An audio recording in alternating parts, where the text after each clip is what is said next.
Hayden Fontanet, Mr. Rojas, at the sentencing. Good morning. Are you Caden Yes. Fontanet? And this is 25 DCCR 1759. Mr. Fontanet was previously in court, entered a plea of guilty to the first-degree felony offense of aggravated robbery. It was an unagreed plea.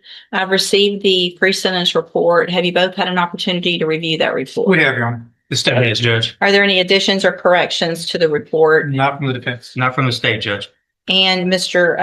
Coleman, you said you have a witness or some evidence? Actually, Judge, Mr. Rojas has graciously stipulated to the admission of the surveillance video from the convenience store in question. So Okay. I need to call my custodian record. With the court's permission, first of all, I'm offering states one. No, Judge. Make that states two, because this one was the plea admonishment documentation, please. I'm offering states two. No objection. States two is admitted. Permission to publish, Judge. Yes, sir. Judge, I think that's all I wish to publish unless the court wants to see the entirety of the video. But I think that's enough.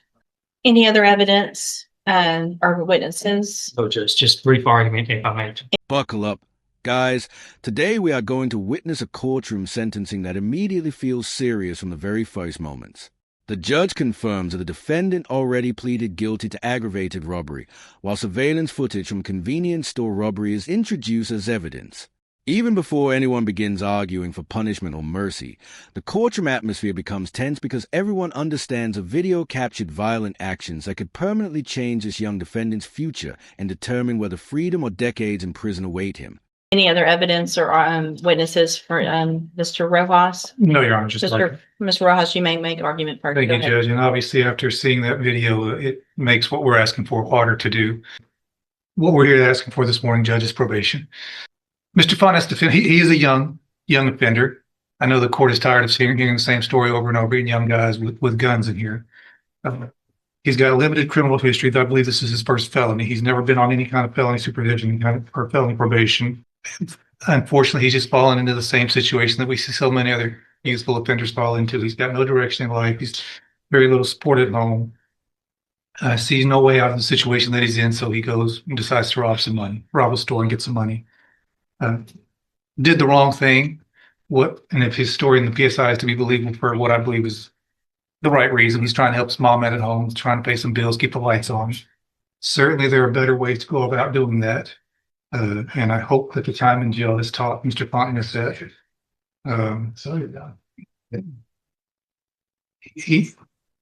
We've got options here, Judge. We can send him to prison or we can put him on probation.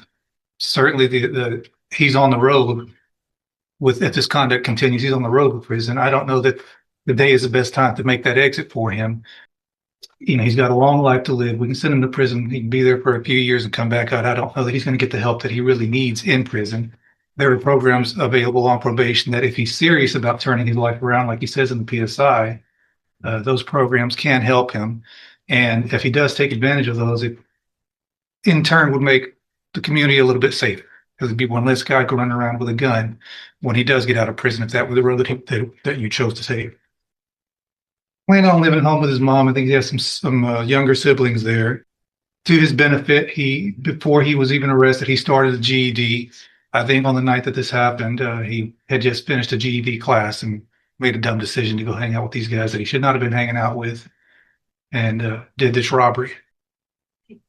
Again, Judge, you've got two options. You can send him to prison, or you can try to get him some help on probation, and hopefully he will take advantage of that. And certainly if he doesn't, we're going to know pretty quick, and you'll have another chance to send him to prison probably for a longer time. All right. Thank you. All right, guys. Now the defense attorney steps in and tries everything possible to convince the judge that this young offender still deserves a second chance instead of prison.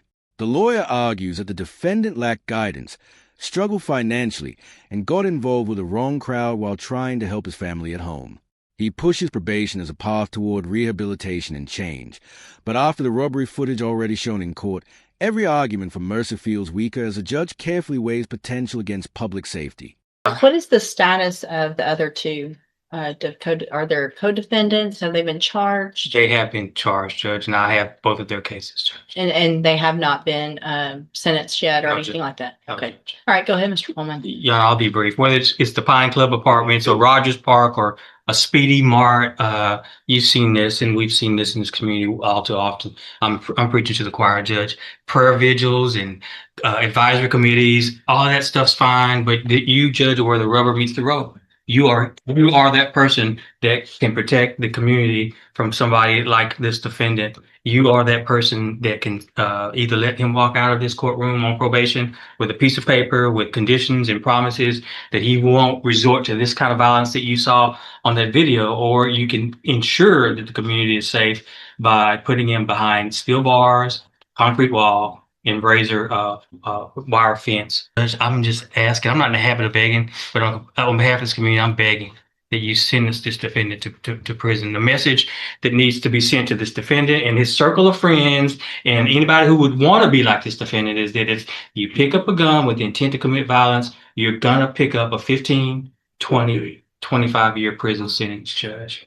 And I'm just asking that you do this on behalf of people who live at the Pine Club Apartments, who just want to live in peace, people who want to go take a walk at Rogers Park and not be robbed, and somebody that wants to stop at a Speedy Mart convenience store and pick up some snacks without becoming a victim of a robbery. That's all.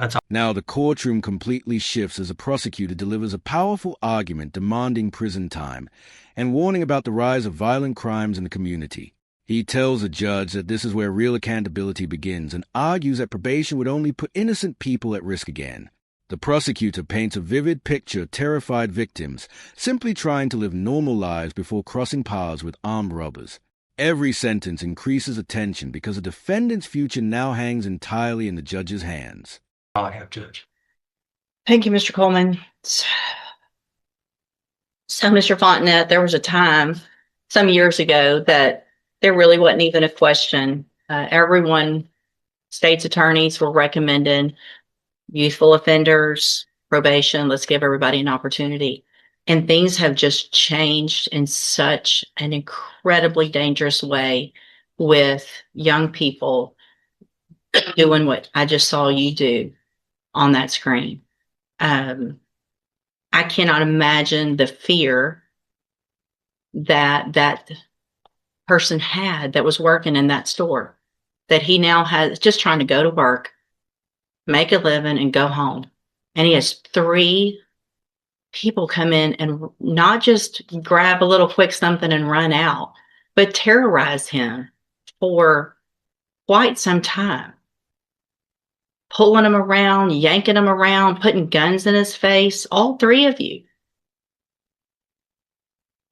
I also, in addition to the PSI, get jail incident reports.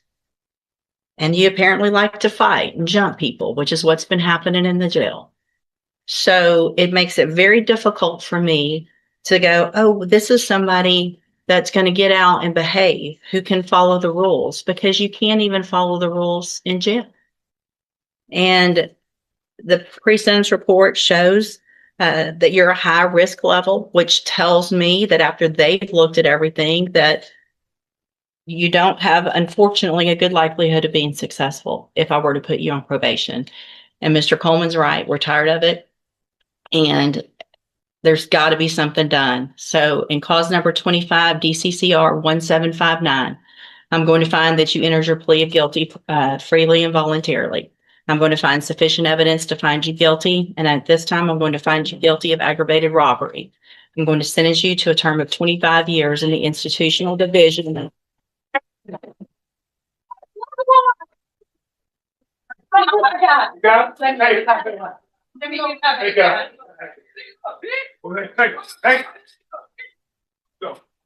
on, Mom. Here. I'm going to sentence you to a term of 25 years in the institutional division of the Texas Department of Corrections. You will receive credit on that sentence for any time that you've been in custody that the law gives you the right to receive. I'm handing you the trial court certification. This was not an agreement. You have some rights to appeal. I have also handed you a written admonishment regarding your ineligibility to possess a firearm or ammunition. Because of the judgment entered against you, you're ineligible under Texas law to possess a firearm or ammunition. possession of a firearm or ammunition could lead to charges against you. You can talk to Mr. Rojas about any. Buckle up, because this final section becomes the emotional climax of the entire hearing. The judge describes the fear suffered by a convenience store employee and explains how violent robberies committed by young offenders are becoming dangerously common. The situation worsens when jail reports reveal the defendant continued violent behavior even while already in custody. After rejecting probation, the judge officially sentences him to 25 years in prison, delivering a harsh but emotional reality check about consequences, accountability, and wasted opportunities. If you enjoyed this courtroom breakdown, like the video, subscribe to the channel, and we'll see you in the next video.